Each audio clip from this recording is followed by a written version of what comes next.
Hi everyone and welcome back to the Colour Cave where we like to play with art stuff. My name is Jem and I have all sorts of fancy things like lights and electricity and ice, which means water, which means Jack Daniels and not gonna lie guys, this has been a rough couple of days, but I am here. You know I like to keep things real, always like to tell the truth. I am so tired right now and I've had the most boring, monotonous day tied in with a lot of physical hard work and my eyes are like closing as we speak. I desperately want to do some art to cheer myself up. So although I'm not maybe firing on all cylinders, I think that it's really important for me to do this video tonight, and I never ever film this late at night. It's 6:20, which is really late for me.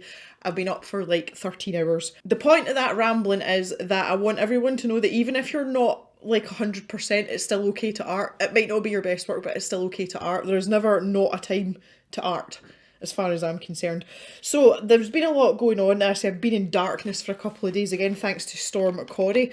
And what I'm going to do is I'm going to reacquaint myself with the supplies that came in the most recent scrawler box, and we are going to create our creature of comfort. So we've got H grade Faber-Castell 9000 pencil, which is pretty reliable. We've got a lovely wee Pigma Micron that's not so wee. It's a chunky monkey, as previously discussed. It's a number 12, so it's freaking huge. It's like a felt tip pen, you know, the coloured felt tips you used to get at school. And most importantly, we have these lovely pigment deco brushes. So many of you have emailed me and been in touch with me asking where can I get these. And the answer is good luck. Karin are originally a Polish company. You can buy their products straight from their website. I'll leave all these links in the description for you. If you're buying into the UK from Poland, it'll become very, very expensive, and the same works the opposite way, just with customs and Brexit and basically British politics being a crock of shit, but we'll not talk about that. Yes, so if you want to get a hold of these and you're in the UK, you can try Cult Pens. I tend to find that their stock levels turn over quite quickly, so if items are out of stock, they seem to be able to get them back in, and their prices are competitive as well. I like to use them for odd things here and there, so Cult Pens. The online pen company have them sometimes as well. I think it's more the water soluble ones, the Brush Marker Pros rather than the Decobrush, but you can try them. And oh yeah, WH Smith as well, online, not in their stores I don't think, but try online as well and you might be able to get a hold of some there. Right, so that's what we've got to work with supplies wise. That was everything, wasn't it? Yes, the prompt is Creature Comforts. And we are going to be going on to this smooth paper. Oh yeah, there's my page from before. My thinking was when we were talking about creature comforts and this pen, I called it a chunky monkey. So I feel that my creature is going to have to be a monkey ape primate of some description. I think that would be really nice. And the thing about comfort, we all have different things that make us feel safe, like a safety blanket of some description. Obviously not necessarily in the literal sense unless you're 3, but something that I find very comforting is wearing a hat. And if I'm ever going into a situation where I might not feel 100% confident, I feel so much more comfortable wearing a hat, and I don't know why. I've always been like that since I was a really small person, and I like wearing a hat. I like wearing hats anyway. I always wear hats. So I figured a monkey in a hat is basically going to be today's scrawler challenge. So let's get some ideas down. Now the first thing that struck me was, am I going to go for a, you know, like a sort of cartoon monkey type, you know, something quite sort of comical looking. So I don't know whether we want to go more realistic. And then we've got the thing about the hat as well, because but I think I'll just try out a few monkey ideas. Like we could have like total chibi monkey eyes, and then have this really, you know, have this sort of mouth part here, but make this like absolutely massive, like really disproportionate. And then we could even have the bottom like an underbite. Okay, what if we sort of stick with this idea, but maybe have like a slightly, if we kind of turn his eyes a little bit, you know, have like a not even a 3/4 view. Maybe he is a chunky monkey. Maybe we should give him like a wee bit of a double chin there as well. So I think I'll stick with this idea of like a big broad band. Yeah, like really caricature it up. And then that means his ear, that's totally screwed up the ear situation. But we will make sure there are bits of ear visible. Right, okay, I now feel that the hat's not, like the hat needs to be a huge part of the image. So maybe this this band needs to be more, like, you know, really, really big. Now he looks as if he's wearing like a nightcap, you know, like a wee Willy Winky hat. Yeah, so let's soften out those nostrils and make them almost curved there. And maybe we'll have him looking down the way. Okay, yeah, bit happier with that. Just messing about with the micron there with the eyes to see what I'm going to do. But yeah, I'm actually quite happy with this design, and that's what I want to go for. I do want to capture some of the essence of what's going on here by putting in a background kind of thing and keeping this nice thick line on the actual character itself. So that's something I want to try and incorporate as we go along too. So let's move over to the actual paper. Now we've got this. So we do have the ability to blend and mix, in the orange and the red was quite nice indeed. So the other thing I'm going to have to do is work out colours. Maybe I should have done this beforehand. I'm just sitting here pondering away. I'm just going to get started. So let's pull this off. And we just want to sketch out roughly where everything's going to go. So there's this great big face. Yep, finished. Just kidding. Don't want him to look he's got a thyroid problem right enough, but we'll see. I'm probably going to have to put the white highlights in with a Posca pen, just on account of the chunkiness of the nib of this. But that's okay. I think he looks a bit melancholy. I think I'm going to have to make this a big dumb smiley monkey. But yeah, he looks much happier. I want to keep all the lines quite rounded. I don't want anything angular as part of the picture. I want everything to look really like nice and soft. But his double chin's probably hairy as well, because it's only this part that's smooth. Some hair around his ear as well. Yeah, I'm actually quite happy with this so far. I'm a lot happier than I thought it would be going by my initial drawing. So it has got wonky nostrils, which we will fix. Nothing wrong with a wonky nostril here and there. I've got one of my own. Yeah, this needs to come. See, this is helping to depict the angle that his head's at. But I think that was a wee bit too extreme there. That's probably a bit better there. Yeah. It's big goofy underbite. Oh yeah. So I'm just going to start to get rid of some unwanted lines here. And this H pencil is erasing beautifully. Like, there's no problems whatsoever here, which is what you'd hope in there. I need to be absolutely 100% with these pencil lines, and the reason is that I am not confident with ink. Shaky hand, blah blah blah. So when I put down my pencil lines, it's my sketch lines, see if I'm working in coloured pencil, my sketch lines are so loose and vague, it is untrue, but it's because I'm going back over them in pencil, whereas when I am working in ink, I follow my sketch line to the letter because I've got a really unsteady hand, so it's really important. Mama Jem's just texted me, she's asking me if I'm making dinner. So I've just text Mama Jem back and said that I'm filming, can I call her when I'm finished? And she's texted me back saying, seeing as it's you lot, yeah, okay.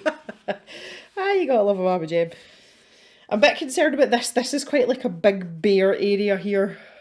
And I don't know whether maybe we want to exaggerate that ear shape a bit more, you know, and incorporate, just to make that bit a bit more interesting and actually make this a bit more part of the drawing.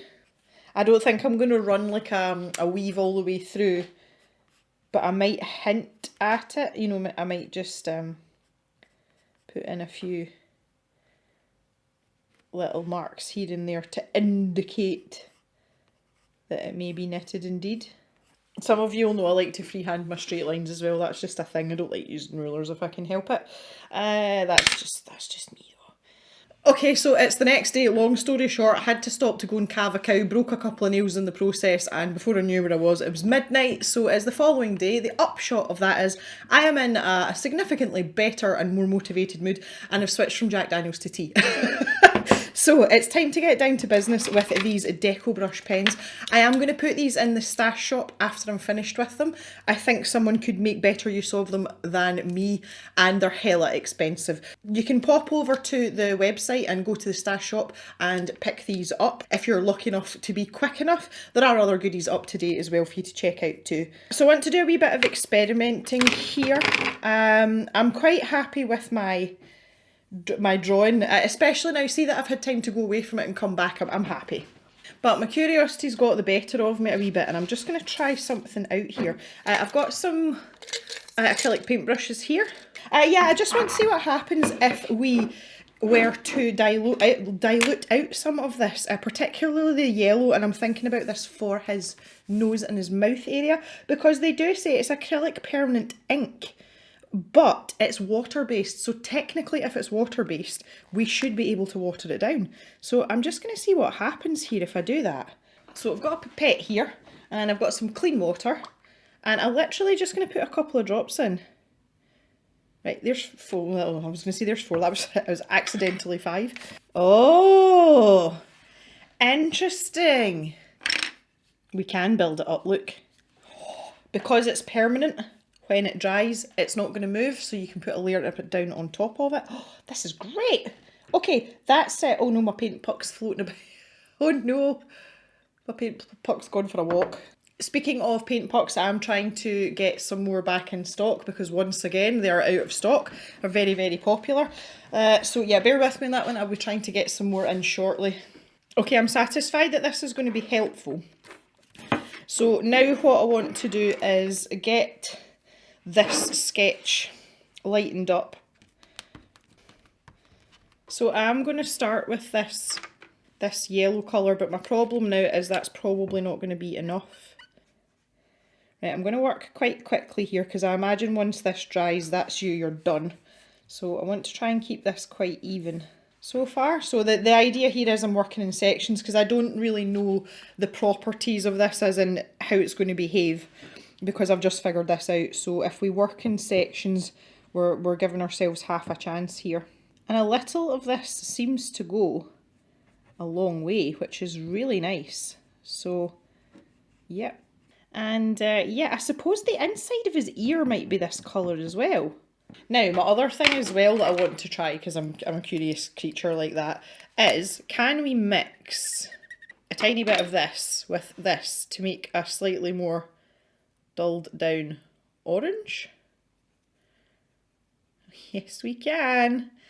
Now, this doesn't have to be entirely uniform across this whole section because that's not how hair works. So not overly concerned, but what I do want to do is just get this like a base colour down of this mix of the orange. But we're really going to work on the detail with the fur with the actual pens and make use of the brush nibs. This is just like the base colour so that we've got something to work from. We'll maybe take that out to about there. I never really thought about where I was stopping at the bottom here, but okay, so we're going to bring this right down, I think. Okay, now that we've got some base coverage on those two main areas, that's me instantly happier, and I like the fact that I got to mix stuff and just generally make a mess. So now what I'm going to do is grab some of this yellow just with a dirty brush. Okay, so I'm really going for like a darker yellow here. And this is for his eyelids.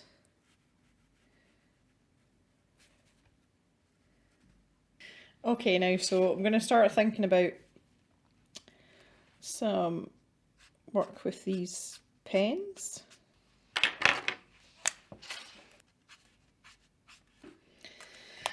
I don't know, see this is the colours are all a bit too close together for my liking, so this business of mixing these with the brushes, I don't know that it's sitting all that well with me, to be honest. And that just seems like really orange to me, and I'm not really into that, to be honest. He looks so violently vibrant on here. Like, it's just ridiculous. It really is. It's just, like, that's mega saturated. Okay, so now we're going to think about fur. I have to say that the ink flow is variable. I feel like the letdown isn't as quick as it could be. Obviously, when you're making really quick, sharp strokes like this, that's going to be more of a thing. It is going to be more of an issue. But it's just one of those things where you kind of wish it would go a bit quicker.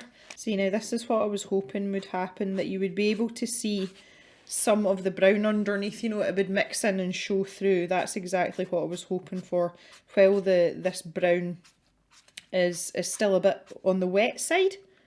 Okay, this is also not as opaque as it would like to claim it is, and you can see that just by what I'm doing here. If that was very opaque, it would block out a lot of that brown, and it's not. And some of that is dry, so I would say that's questionable. And the fact that you can see my pencil lines as well. You know, you can still see my sketch lines through what's going on here. So yeah, I would say this is the opacity isn't truly opaque, but at this stage and for what I'm doing, I don't think that's a bad thing, honestly. Can you see the marks that that's making? It's almost like a pen that's running out. Now there's plenty of ink in there. So the let down of the ink into the actual nib could probably do with being a little bit more snippy. Okay, I think I'm quite happy my face section's dry, so I'm just going to give this a chance to do stuff, and I'm going to turn this round just in case I put my hand in it, because that's what we don't want. And I'm going to see, oh, I've got a splatter there. I don't know what I'm going to do with this background. I think it's going to have to be black, which I kind of didn't want to do because, you know, but we've got to work with what we've got here. And I don't want to take from the characteristic of this lip that we've got going on here, because it's actually one of my favourite things about this.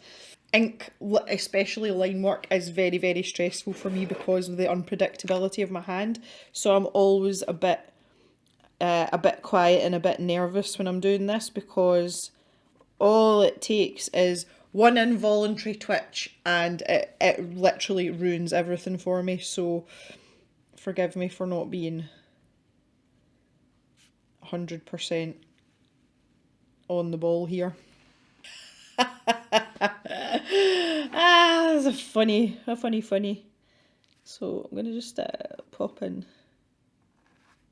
some lines there, and then these massive nostrils. I don't know where this idea for this shape and size of these nostrils came from, because they are a little bit on the extreme side, but I don't know, it just seems to fit them a little bit. And I'm going to try and leave the biggest highlight there and work around it, but the smaller one, because of the size of the nib on this pen, I'm not going to manage to get that in, so I'm just going to do that with a Posca pen at the end, you know, just stick a little dot in. I'll do my best to leave it, but it usually, in fact, I'm not going to bother because it usually looks terrible.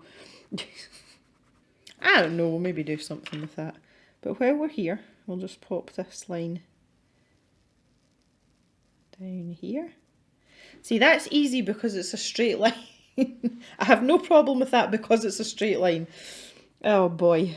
Yeah, it kind of looks like an ear. You can tell that it's his ear, can't you? Maybe put a little bit more yellow down somewhere, like maybe in here. I think I want the band of the hat to look sort of, I don't know, like, not knitted, but ribbed maybe, is that the right word? Because I've got this lovely brush tip as well, I've got so much precision. See where I've put that fine liner in? I've got so much precision, I can get right into those little corners, right up, right next to that line. And I'm actually more comfortable with a brush nib in confined spaces like that than I am with a normal fine liner, you know, like a bullet nib. And that's something that's very interesting, because brush tips take a lot, you know, they take practice, and I used to be not very good with them. So it's amazing how much it's come on for me, and now the fact that I'm more comfortable and I have them as a preference. So yeah, my only complaint about these so far is they're just not quite as opaque as you're hoping they're going to be. And the actual ink flow, if you're wanting to work quickly, i.e. in a larger area like this, and get a nice flat finish, the ink flow could do with being a good bit faster, to be perfectly honest. You know I'm always honest about these things. It's not taken away from my enjoyment of using this pen though, which I find quite amusing. Right, okay, so that's the band. I do want to keep some of the definition of these spiky bits, because obviously if I make the line width a certain thickness, it's basically going to swallow up all this work that we've done here. So I'd like to try and keep some of it, even if it's just exaggerating sections like that to, you know, to show that this is fur. I do think I'm going to take a leaf out of the featured artist's book. And this is quite a common thing, especially in illustrations. If you notice here, they've got a black outline, but then they've actually got a line of white. And what that does is it helps the image pop out from the background, especially when you've got a limited colour palette and you just want something to make it stand out a bit more. So between the yellow and the red here, you've got your black outline, but by allowing that white space there as well, that's giving you even more contrast, because you've got a mid-tone next to a dark tone, next to a light tone, next to another mid-tone. So you're getting the full range of contrast there, and that's what makes this image so vibrant and pop out. And that's exactly what we're going to do here, because I actually think I'm going to have a full black background. I don't think I'm going to use the pens in the background. So what I'm going to do is just follow my line round that I've done here. And we'll keep this as a smoother, well, I'll say a smoother line. Slightly smoother line. So there we go, this part in here will be black. Okay, so for his hat, if I take a little bit of this diluted brown and pop it in here, can I use this as a light sort of shadow colour, or is this just going to make it look really crappy? We're about to find out. Right, I'm still wondering what I'm going to do here. I'm going to try and do my pom-pom. This is just not going to be fun at all. Let's see if we can really impress upon, because we can build up a couple of layers. This is the thing. So I'm trying not to panic entirely just yet, but I kind of am already. But we're back to this. The minute we start making any sort of dynamic mark making, you know, any sort of dynamic movements, the pen goes, I can't keep up. One section done. I think we're dry enough to go here. So I have to decide where the transition's going to be. And I think it should probably be somewhere around... Right, no, I need to think about this. Let's do the yellow first. We'll go from the bottom, because we're going to have this kind of vibe coming on again. So that might actually be quite nice if it's, you know, that the way that line's curved up and round, the way my strokes have gone. We just carry that on. So that aesthetically, that will be quite pleasing. And get in here while this is still wet-ish. So I'll just smooth out some of these lines here. Not sure this is turning out exactly the way I wanted it to. That's a lot of streaky going on there. I've got a funny feeling that I could sit here all day and do this, do you know that? And I think I'm getting to that point where it's like, yeah, okay, like we get it. You've tried to blend it, we get it. Yeah, so if the ink starts to slow down, if you just put the cap on and give it a shake, it seems to do the job.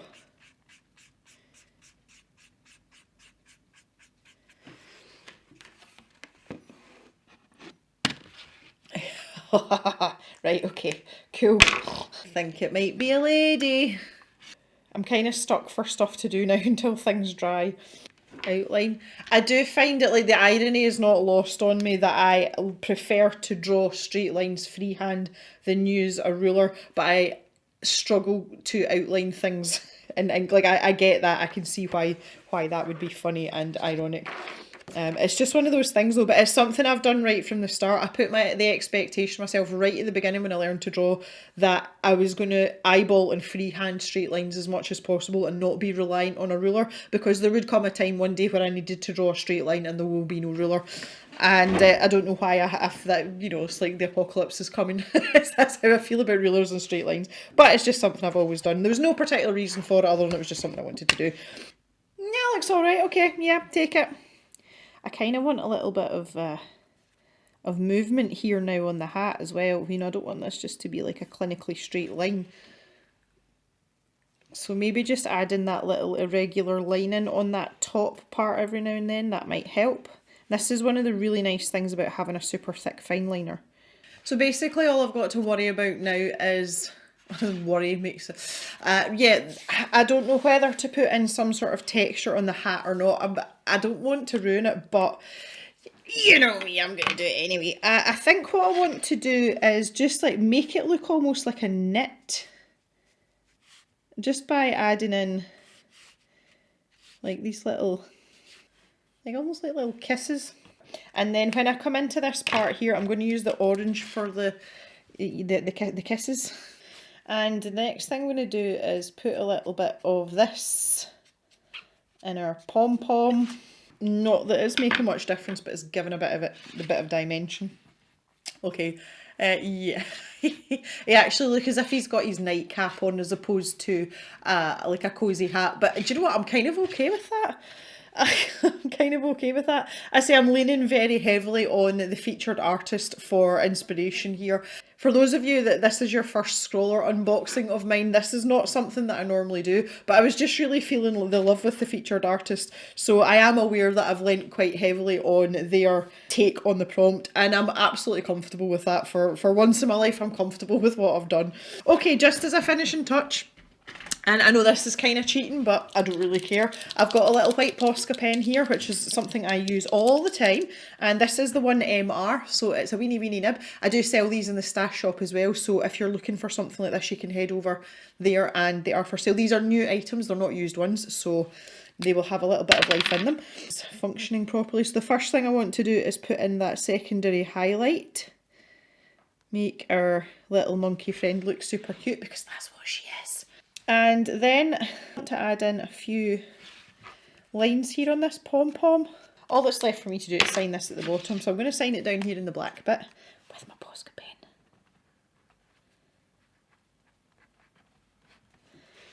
And that is us, we are done.